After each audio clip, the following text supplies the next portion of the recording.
Just as you're about to reach your destination, a familiar pattern emerges. Someone steps in, piling on requests, demands, and expectations. It could be family, friends, or even strangers, but they all share one thing in common. They drain your most precious resources, your time, energy, and inner peace. Have you ever felt like the go to person in life? Always there for others, constantly supporting, while feeling like you're drowning under the weight of it all? If that resonates with you, this message is for you. Today, we're diving into 5 crucial things you should never let others take from you. These aren't just physical or financial drains, they wear down your spirit and leave you feeling depleted. But here's the truth: you weren't put here to live a life of endless compromise, carrying burdens that aren't yours. You deserve the peace, freedom, and happiness you've worked so hard to build. Let's explore what you need to protect and how to do it. 1. Never take on responsibilities that aren't yours. The hidden trap of saying yes too often. Have you ever found yourself saying yes to a favor, only to later regret it? Maybe you agreed to help a friend move, thinking it would take an hour, only to find yourself hauling furniture all day. Or perhaps a coworker asked for a little assistance on a project, but soon you were practically doing their job for them. These situations start small, but snowball into overwhelming burdens, leaving you exhausted and wondering why you agreed in the first place. One common scenario is helping a family member with an event. You think you're offering minor assistance, choosing decorations or making a few phone calls, but suddenly, you're the event planner, handling everything from logistics to last-minute crises. Meanwhile, the person who asked for help relaxes, assuming you've got it covered. When the event is a success, they receive the praise while you're left drained and unappreciated. This cycle, known as responsibility overload, traps many of us.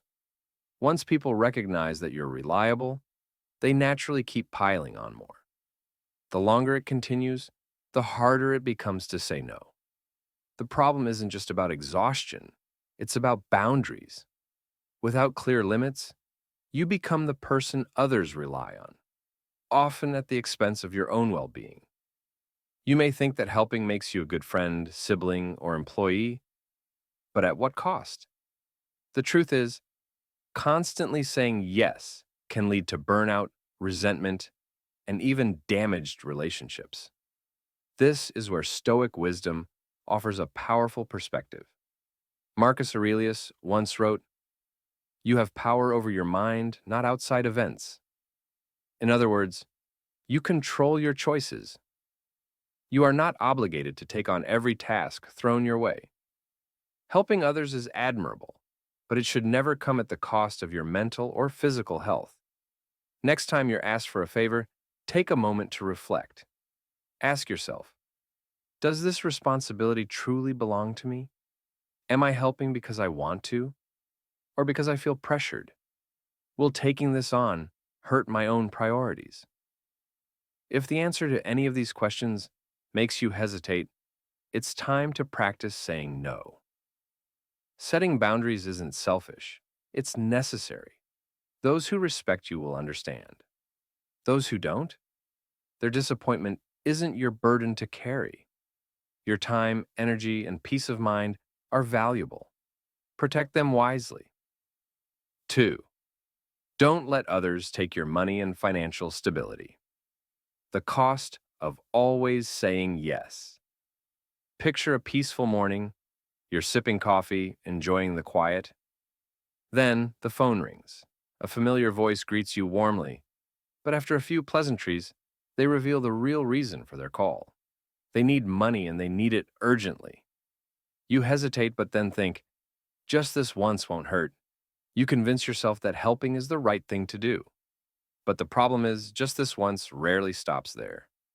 Take David, for example, a friend of mine who was always there when people needed help. One day, an old friend asked for a small loan, claiming it was for an emergency. David, kind-hearted and generous, didn't hesitate to send the money. But soon, the request multiplied. Another friend needed money for car repairs. A cousin couldn't pay rent.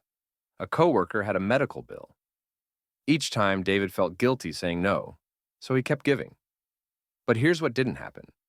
No one ever repaid him, and worse, few even expressed gratitude. His financial security crumbled, and his peace of mind went with it. This is the reality many people face when they become the person everyone turns to for money. The hard truth? Your money is not a free-flowing resource for others to withdraw from without repayment. It represents your hard work, sacrifices, and discipline. If you continue to give without boundaries, you don't just lose money.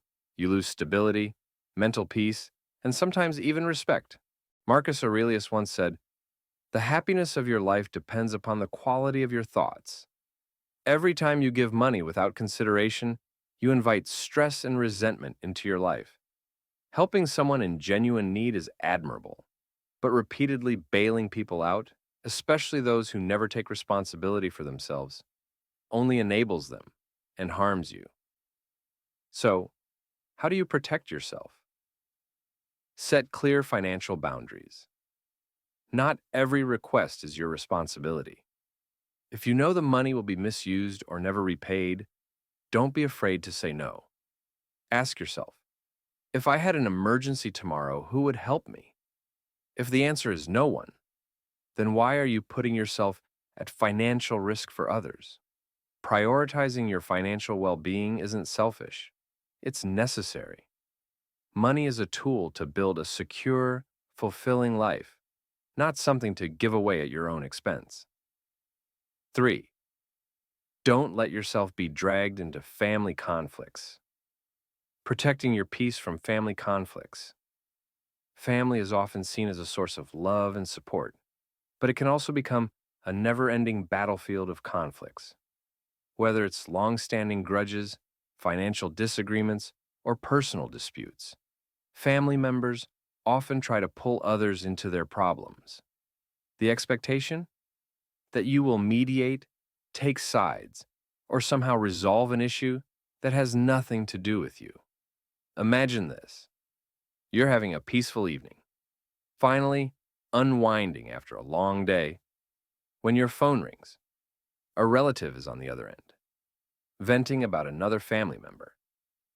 You listen patiently, thinking they just need to let off steam. But then comes the real reason for the call. You need to talk to them. You need to fix this. I've been in this situation before. Once, an uncle called me, asking me to mediate a property dispute with another uncle. Thinking I could bring some resolution, I agreed. But instead of helping, I found myself stuck in the middle of a heated battle. One side accused me of taking sides, while the other claimed I wasn't being firm enough. No matter what I said, no one was happy.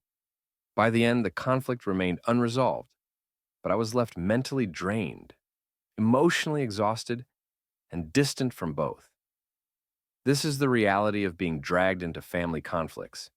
You rarely make things better, and more often than not, you end up caught in the crossfire. Marcus Aurelius wisely said, "You don't have to have an opinion on every event." The same applies to family drama. You're not obligated to step in, take sides, or mediate every issue. So how do you protect yourself? Set firm boundaries.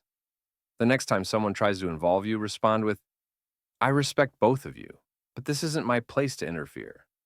I care about you, but I can't get involved in this situation. I hope you both find a resolution, but I'm staying out of it." These responses make it clear that while you care, you will not participate in the conflict. Your mental peace is valuable. Instead of wasting energy on problems that aren't yours, focus on things that bring you fulfillment. Not every battle is yours to fight. Letting go of family drama isn't betrayal, it's self-preservation. 4. Don't change yourself. Just to please others. Have you ever felt pressured to change because someone else thought you should? Maybe they commented on your appearance, your habits, or your interests. Why don't you dress differently? You should act more modern. You should be more outgoing. Change isn't bad when it's for growth. But changing to meet someone else's expectations is a trap. Take Linda, for example. She prided herself on her simple, traditional lifestyle. But when her daughter started a corporate job, she kept pressuring Linda to get with the times. Linda tried, but it left her feeling exhausted and uncertain of who she was. You don't need to conform to someone else's idea of who you should be. Marcus Aurelius said, "Your happiness depends on living in alignment with your own values, not others' opinions." True fulfillment comes from embracing who you are, not becoming a version of yourself to satisfy others. 5. Don't put others' happiness above your own. How many times have you sacrificed your own happiness just to make others happy? How often do phrases like, "I'll be so disappointed if you don't do this," guilt you into saying yes? Meet Mark, a man who always put others first. He skipped his favorite hobbies, missed outings with friends, and took on extra work just to keep others happy. But over time, people took his kindness for granted, and he felt drained and unfulfilled. Here's the truth. Happiness isn't something you sacrifice endlessly. Marcus Aurelius said, "A man is happy when he lives in harmony with himself." Prioritize your own joy. If a request drains you, ask yourself, is this really love, or is it expectation? Learn to say no without guilt. Your peace is priceless. Protect it at all costs. Life is too short to let your energy, peace, or stability be taken by others. Imagine waking up tomorrow, no longer burdened by unnecessary conflicts or expectations. Prioritize yourself, set boundaries, and build a life that truly fulfills you. This is your life. Live it on your terms.